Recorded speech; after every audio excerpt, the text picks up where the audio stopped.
accession of Jammu and Kashmir by Maharaja Hari Singh to India was full and final, yet it remains shrouded with many myths. Many facts remain unknown or are suppressed due to the counter narratives being presented forcefully. This accession took place on this day 76 years back. The Indian Army landed in Srinagar on the morning of 27th October. The heroic acts of the Sikh regiment under their dynamic commanding officer, Lieutenant Colonel Rai, and events thereafter are well recorded by military historians, political analysts, and Indian Army. Now, we will tell you a story about this accession never told before. By mid-September, the Maharaja had made up his mind to join India. He accordingly dismissed Prime Minister Kak, who had displayed a pro-Pak leaning. He also sent on leave his British commander of the state's armed forces and sought an Indian Army officer on secondment to replace him from the government of India. Though the state was woefully short of arms and ammunition, Maharaja government requested arms and ammunition from India, which the defence minister was keen to supply, but was thwarted by the British officers. The outgoing Chief of Staff, General Scott, finally proceeded on his leave on 22nd September, but before leaving, he deployed the state forces in penny pockets. The dispersal of the force, which comprised mainly of 9 infantry battalions, ensured that the force was incapable of fighting any battle to defend the state against any form of attack. It is likely that General Scott did this deliberately in order to facilitate the success of Operation Gulmarg.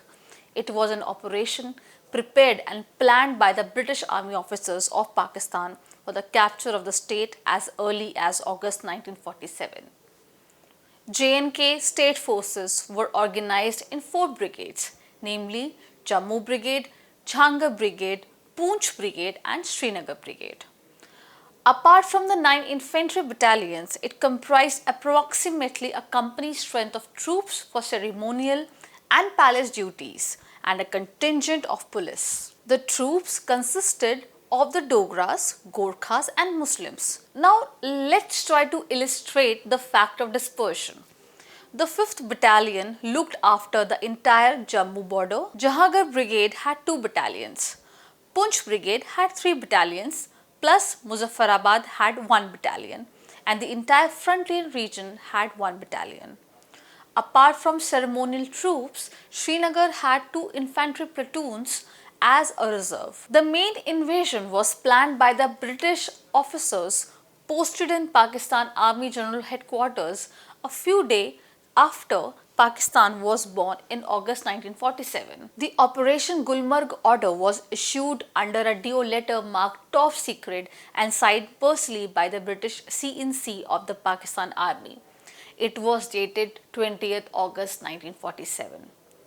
This fact, though included in the official history of operations in Jammu and Kashmir 1947-48 published by the Ministry of Defence, yet very few people know about it and very less has been written about it. Major Onkar Singh Kalkat, who after a daring escape from a virtual house arrest by Pakistan Army somehow managed to reach New Delhi on that day.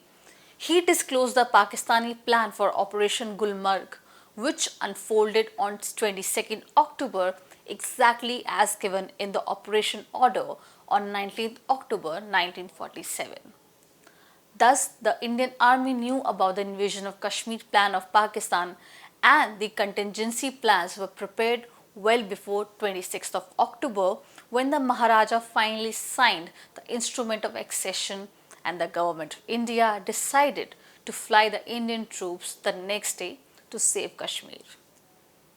Thus, calling it a tribal attack without the support of the Pakistan Army is a big lie.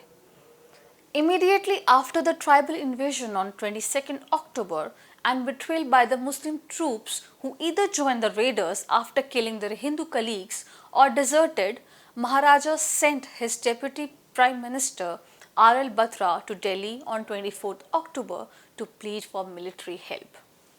Deputy Prime Minister R.L. Batra also carried a letter of accession signed by the Maharaja, which stated that he was ready to accede to India on the same terms as was settled with the Nizam of Hyderabad.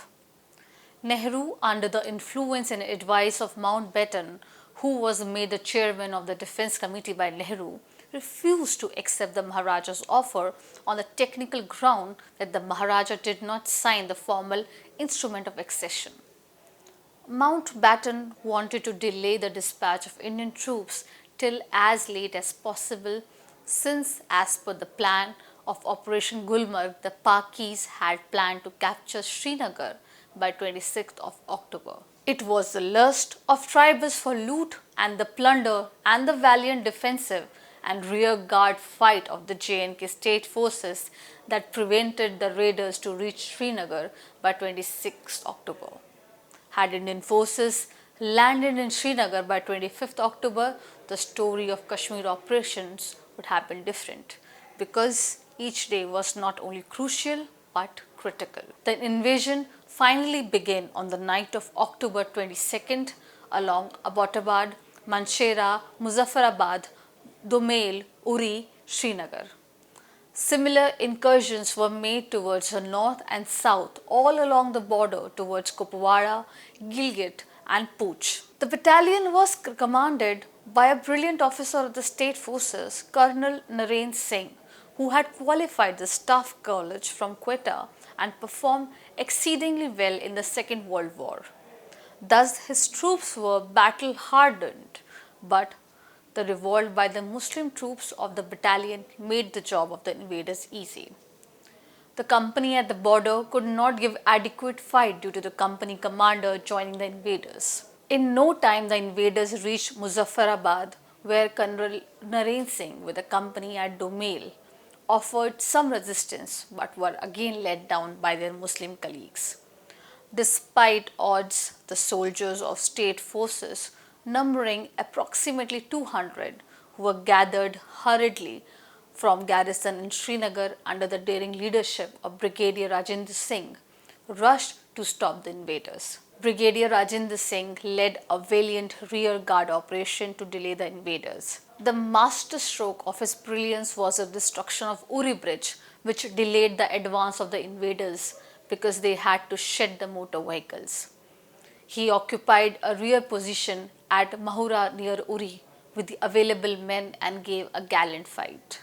He finally attained supreme martyrdom in the early hours of the 27th October, just a few hours before the first Indian troops landed in Srinagar. He was the first recipient of Mahavir Chakra of Indian Army. Soldiers, Indian Army paid a steep price in blood and sacrificed over 76 officers, 31 JCOs and 1,000 other ranks. Apprehending that Nehru may not agree to provide military assistance, Maharaja had instructed his ADC on 26 October before he went to sleep after reaching Jammu to shoot him while he is in sleep if the request for military assistance was not agreed by the government of India. However, the need for the same did not arise because the Maharaja was conveying the decision of the government of India taken during the meeting of the Defence Committee by B.P. Menon by the evening of 26th October. Thanks for watching.